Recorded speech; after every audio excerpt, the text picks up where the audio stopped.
Welcome back to today's lecture on X-ray crystallography. In the previous class, we learnt about the X-ray sources, different types of X-ray sources that are known and their power, how the X-rays are generated, and then we were learning about 7 crystal systems and 14 Bravais lattices. So, in that we discussed about the fact that we have in monoclinic system C and I have written it as C or I, and I indicated that these two are one and the same. So, today we will see how these two are same. See, here in this particular figure is drawn a monoclinic unit cell with the axis as indicated here in the figure down, that B axis is pointing towards us, C axis is pointing towards right, and A is the axis pointing upwards. So, in this orientation, if you consider the unit cell connecting these points which I am marking now,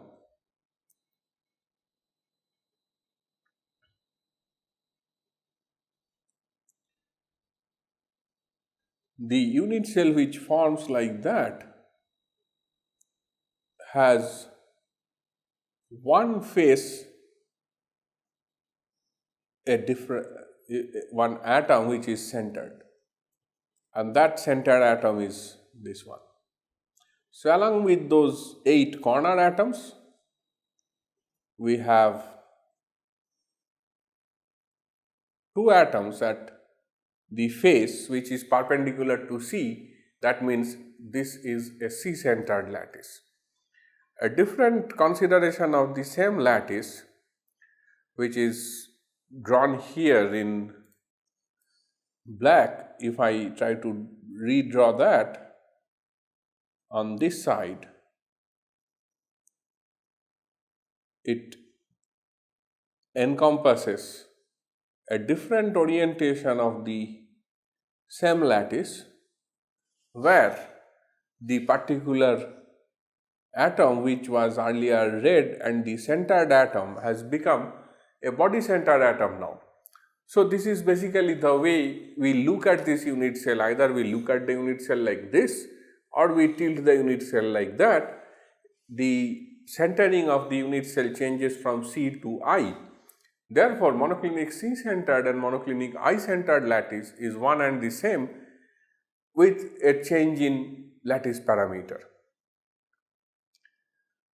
This particular picture is adapted from the textbook of Stout and Jensen. So, if you go and read the textbook, you will find this figure and the explanation in that.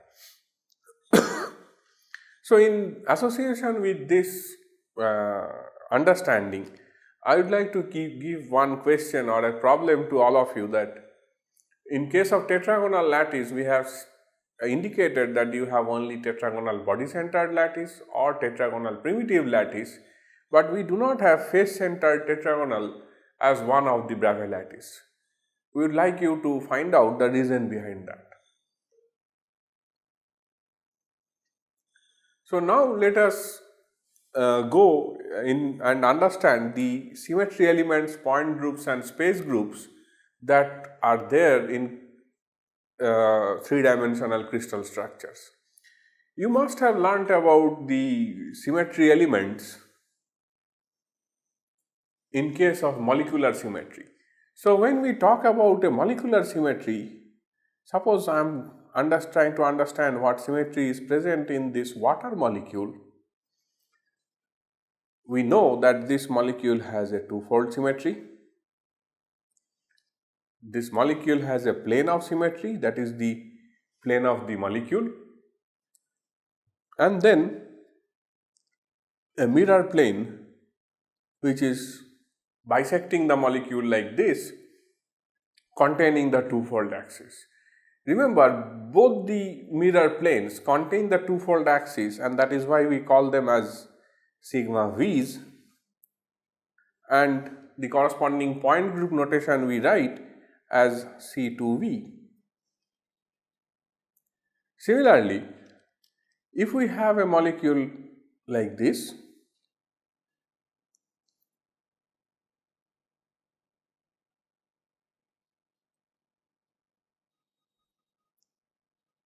which is 1,2-dichloroethene.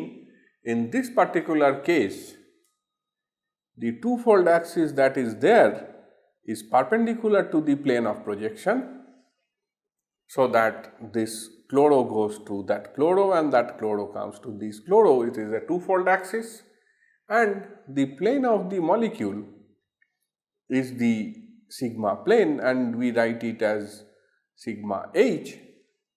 So, this is molecule has point group C2H. Now,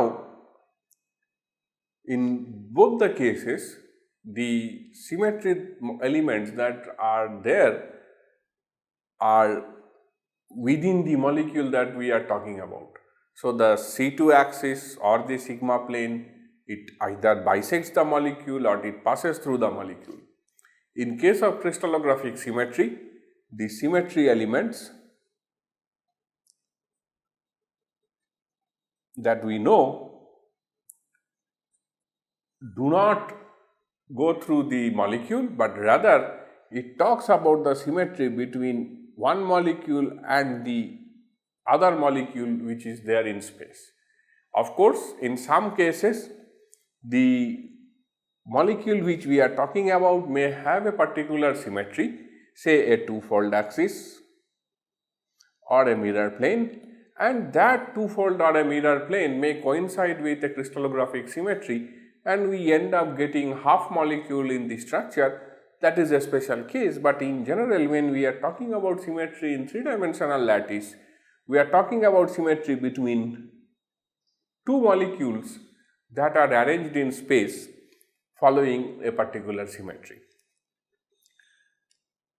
So, when we try to compare the molecular symmetry with the crystallographic symmetry, we need to understand the comparison, how these symmetry elements compare, how these symmetry elements are related, how they are different. So, in case of molecular symmetry, the proper rotational axis of symmetry is identified by Cn, and the n is equal to 1, 2, 3, 4, 5, 6, 8 and so on up to infinity. So, one can think of a molecule which is like hydrogen, which has C infinity axis. But in case of crystallographic symmetry, this proper axis of rotation is designated as n, and this n is nothing but 1, 2, 3, 4 and 6. We do not have five-fold symmetry in X-ray crystallography. We do not have five-fold symmetry in three-dimensional space lattices. We will come to that in a few minutes. In case of molecular symmetry, as I already indicated and you are all aware, there are two types of sigma planes, sigma V and sigma H. Sigma V is the mirror plane which contains the principal axis in it, and sigma H is the mirror plane which is perpendicular to the principal axis. In this particular case of crystallographic symmetry, we have two types of mirror planes, longitudinal mirror and transverse mirror. Then in both molecular symmetry and crystallographic symmetry, we have inversion symmetry, that is point of inversion I. Then in case of molecular symmetry, we have improper axis of symmetry, which is S2n, where n is equal to 1, 2, 3, 4, 5, 6, 8, whatever.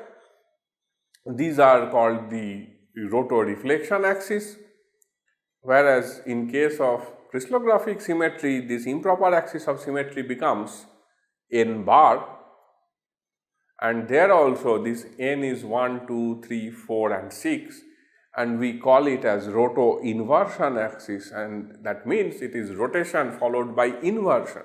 So, the difference in improper axis of symmetry and in molecular symmetry and crystallographic symmetry is, in molecular symmetry it is rotation followed by reflection, and here in case of n bar, that is roto-inversion, it is rotation followed by inversion.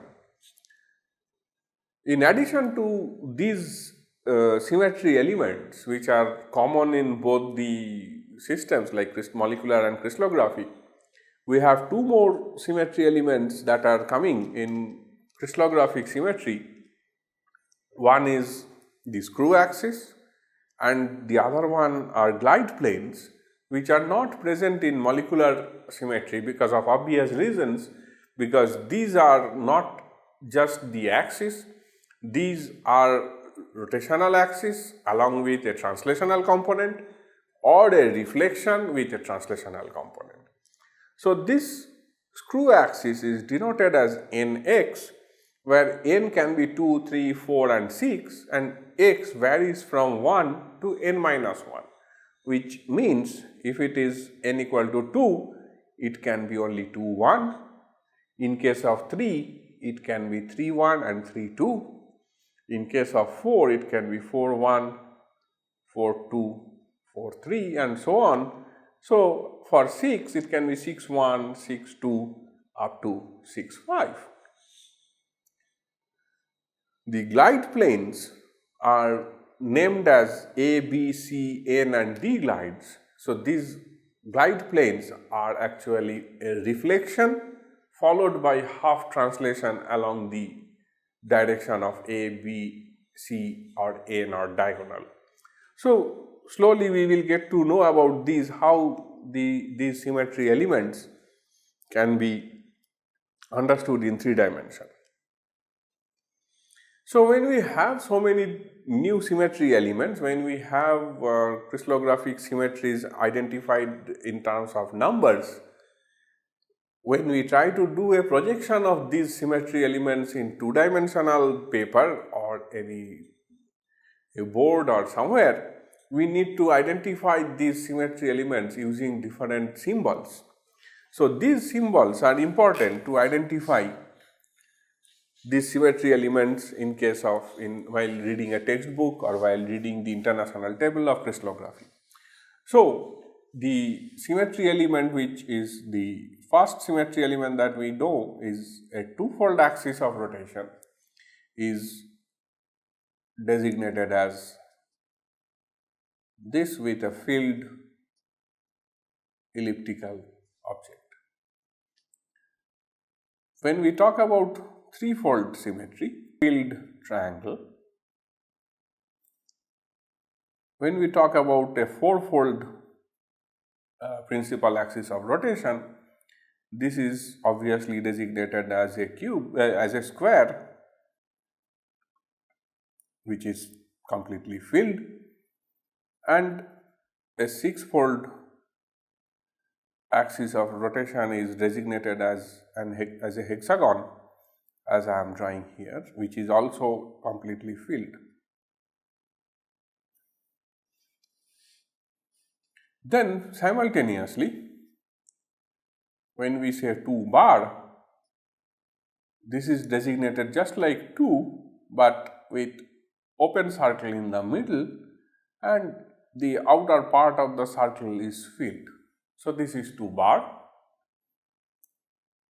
3 bar is again a triangle like 3, then you leave one open circle in the center and fill the outer part of the triangle.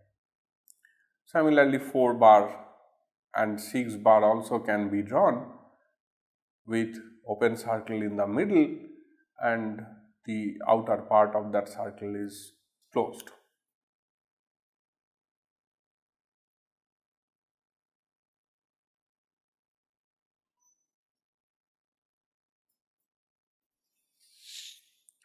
So, other than these, as I indicated, there are screw axis. So, a 2-1 screw, which indicates it is a two-fold rotation and half translation, that is two-fold rotation plus half translation. That means translation along the axis, but half the length of the unit cell is a 2-1 screw, and as you can recognize two-fold rotation means rotation by 180 degree. 3-1 should look like first like threefold, and to indicate the translation we extend the edges like that. So this means threefold rotation, that means 120 degree rotation followed by 1/3 translation.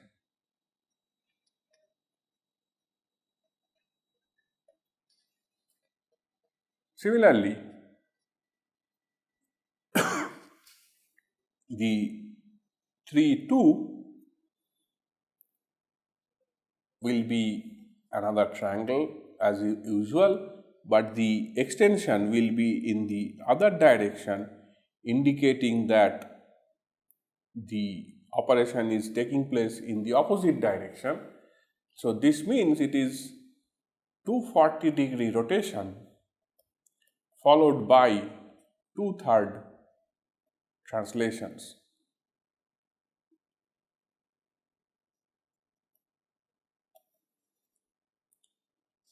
So what happens is, in this case, is the object from one point rotates by 120 but comes upwards 1/3 and then again rotates by 120, comes up by another 1/3.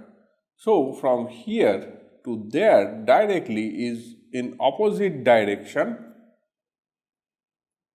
120 degree rotation plus 2/3 translation. But in the correct direction it is 240 degree rotation plus 2/3 of translation. So in the same manner, 4-1, 4-2, 4-3 can be drawn like this.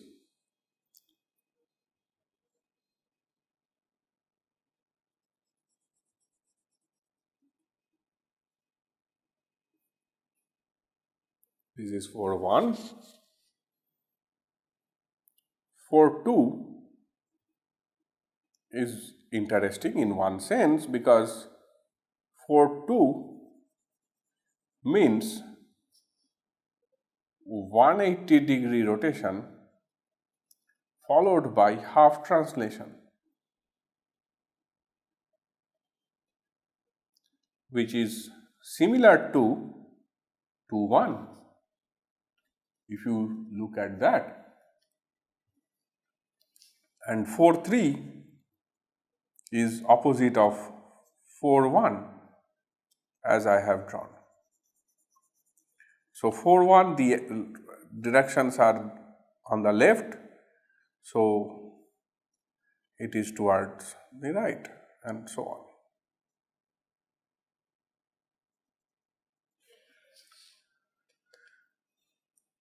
So now the last one is six-fold, which is 6-1, 6-2, 6-3, 6-4 and 6-5. We draw it one by one. 6-1 we should have like this.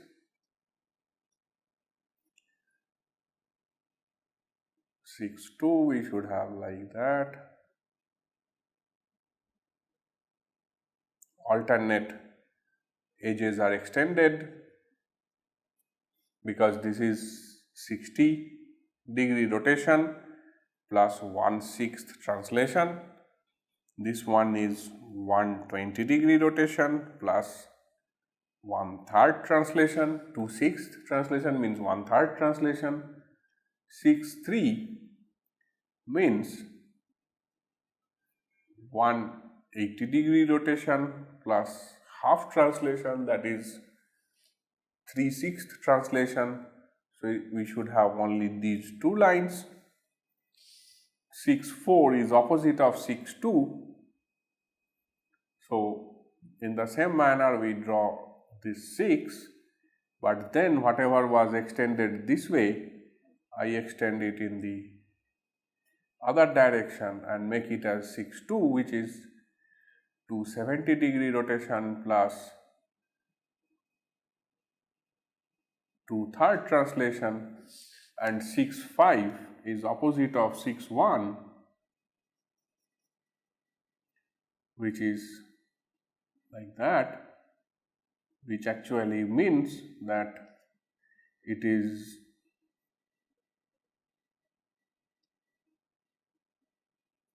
this is 240-degree rotation, and then this is 300-degree rotation plus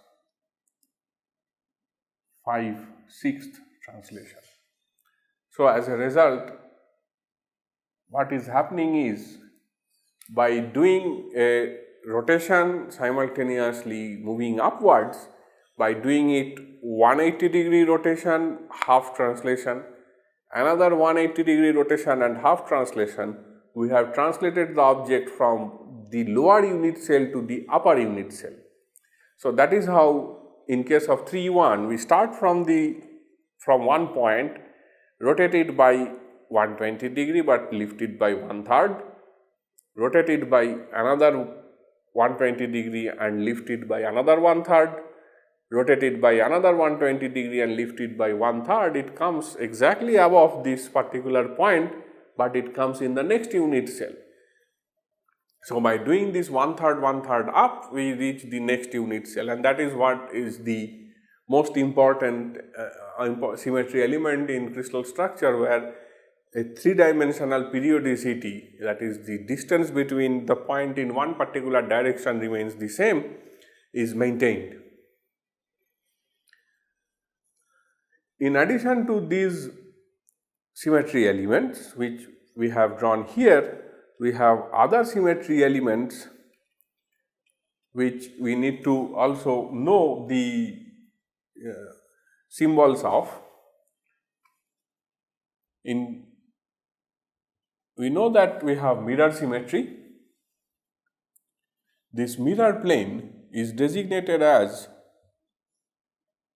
a bold line.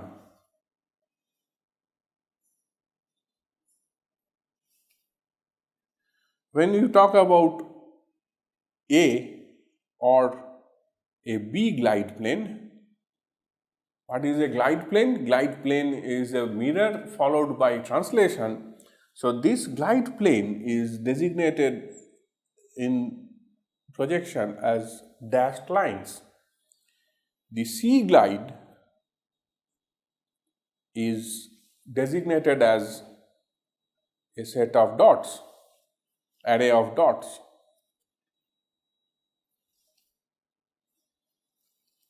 The N glide is designated as dot dash dot dash dot dash kind of notation, while the diamond glide or D glide is designated as arrow dot arrow dot arrow dot and so on. So, these symbols can be looked at in the page number 59 of Stout and Jensen's textbook. So, what happens when we have these symmetry elements? We try to identify what happens when these symmetry elements operate to a particular point. So, to understand what happens to these points in 3 dimension, we should first know what happens to a point in 2 dimension. So, let us assume that we have a 2-dimensional coordinate system where I have x and y, and in that I have a point located somewhere here, which is xy. Now, if I rotate this point by 180 degree, it comes here and becomes minus x minus y. If we rotate the point by 90 degree only, what happens to that? This intercept, which was x, and that intercept, which was y, is now changed, and this intercept here becomes minus y and this intercept becomes x. So the point becomes y minus y and x.